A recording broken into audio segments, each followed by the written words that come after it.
We're now joined by tonight's winner of the O'Reilly Auto Parts 300, Ricky Stenhouse Jr., driver of the number 6 Pure Michigan Ford. It's his second win of the 2012 season, matching your total from 2011. Your first win at Texas Motor Speedway, your first Charlie one-horse cowboy hat. That's the 9th win for Roush Fenway Racing in the NASCAR Nationwide Series at Texas Motor Speedway. And you're just now 4 points behind points leader Elliott Sadler. Talk about the evening and talk about that final restart. It was back and forth. The race started. We were very strong. Our Pure Michigan Mustang was doing everything that I needed it to do. Then we lost a little track position there on that restart, and seemed like we really struggled. It wasn't sure if it wanted to be loose, tight. We were battling with it. And then, Mike and the guys kept making the right changes and trying to keep me calm as much as we could. And then that last restart, Mike decided to go with no changes on that last pit stop, which I wasn't fond of, but he knows what he's doing. That's why he gets paid to do that. So that last restart, it was crazy, man. I think I spent the whole, 5 laps we had under caution, just praying for a good restart, and everything worked out for us. It was fun racing those guys. I had to drive it in turn 3, wide open. Denny was on the left rear of us and got us a little bit loose, but we managed to hang on and pull it off. We're also joined by winning crew chief Mike Kelley. Mike, talk about that decision to pit, make that final pit stop, and then what you were thinking on those final restart. Well, a lot of these races are won back in the shop by the notes we look at in previous races and sitting with the engineering group and decisions made on the fly. So we looked at some things that have happened under cautions, what it does to the track, whether it picks up the rubber or not. And from what he was telling us the car was doing the run before that, we'd made a decision not to make any adjustments, thinking that once the rubber was back off the track, it would allow our car to start turning again. And Ricky got a great restart there, and we talked to him about if he could get in front of that 33, I think he'd be fine and check out. And he did a good job. And once he got the lead, he was able to take care of his stuff and had something for him there on that short restart there at the end, and get a big win for Ford and for Jack and for Pure Michigan and for Ricky. We pride ourselves on being a nationwide only team and competing with a lot of the Cup guys out there. It means a lot to us to be able to get a win here. We'll go ahead and open it up for questions. If you could raise your hand. Nice. Come on. But get a mic to Bob. Thanks, Bob. We appreciate it. Bob Hocker, Sporting News. Kind of asked you the same thing after your first win, but can you talk, and maybe Mike as well, what it means to get these wins with the Cup guys here, which is something that you didn't get last year, and I want to say that these have to be pretty big deals for you. Yeah, they definitely are. Obviously, I feel like Iowa last year we beat two of the best nationwide guys in our series with Carl and Brad, but to have a full group of them here this weekend on a racetrack that they tend to win a lot on means a lot to us. And Denny Hamlin and those guys are up there competing for the wins on this weekend, Saturday night and Sunday. So it builds confidence in me that I can go out and do that. And we just gotta stay consistent. And we've been running up there with those guys all year long. So we just got to keep it up. And like Mike said, I mean it's the guys back in the shop. Our engine program with Roush Yates, the body shop guys. I mean it takes a group effort, especially on this fast mile and a half here at Texas. Question right here. Toby Christie, Signifyd.com.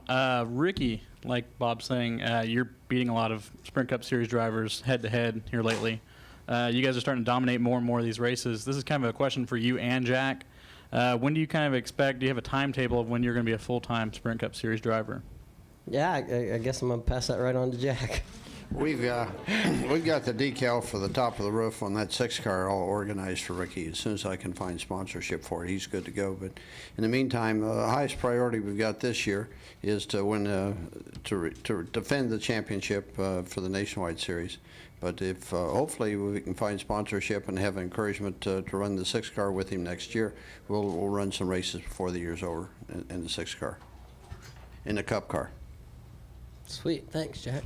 You Appreciate hadn't that. heard that yet? No, I don't ask. So, I haven't told Jack, but I'm already building cars.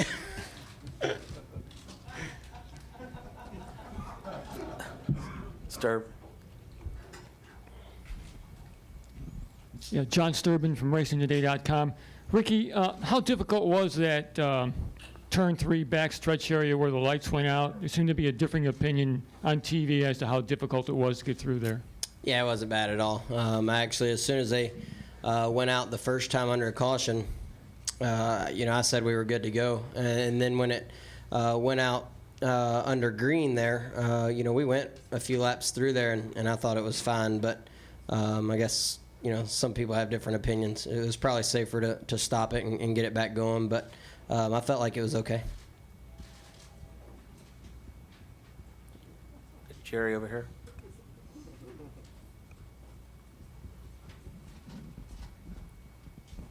Ricky, Jerry Fraley from the Dallas Morning News. Paul Menard was in here earlier and said last year you weren't real good on restarts. Have you gotten better in that aspect of the game?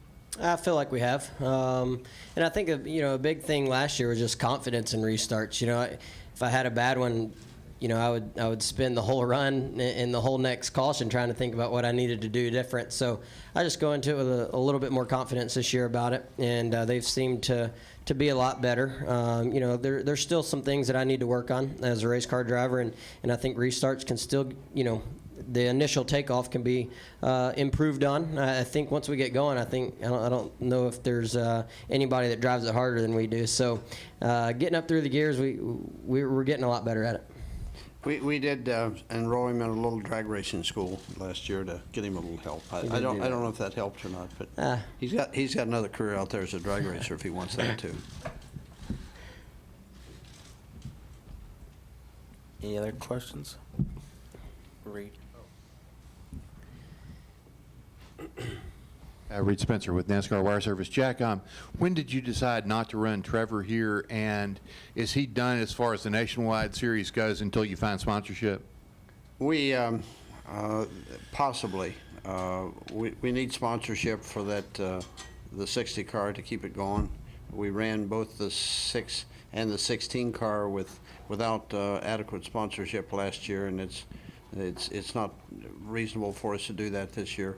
But we are in the quest of sponsorship. We are having some encouraging conversations, and I certainly hope to have him back out for a substantial part of the remaining part of the year, but it will depend on sponsorship.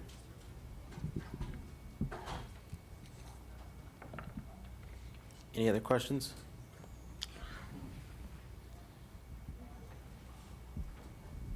Ricky, do you already start looking at points, and it kind of almost looks like it's going to be a three-way battle between you and Elliott and possibly Austin? I think we look at it. Obviously, ours was a very close race up until Phoenix there last year. So I think we sat down this offseason and looked at how many points we gave up at the beginning of the year, not finishing off the races as strong as we should, or some pit calls that didn't go our way and things like that. So we definitely have started looking at it, and you just need to try to stay consistent. When you have those bad days, you got to keep at this point, you got to keep the 2 in sight as much as you can, and try to give up minimal points to them. But we definitely look at it. I mean, that's our main goal this year, is to go back and defend that championship. And so I think you got to start looking at it as early as the first race.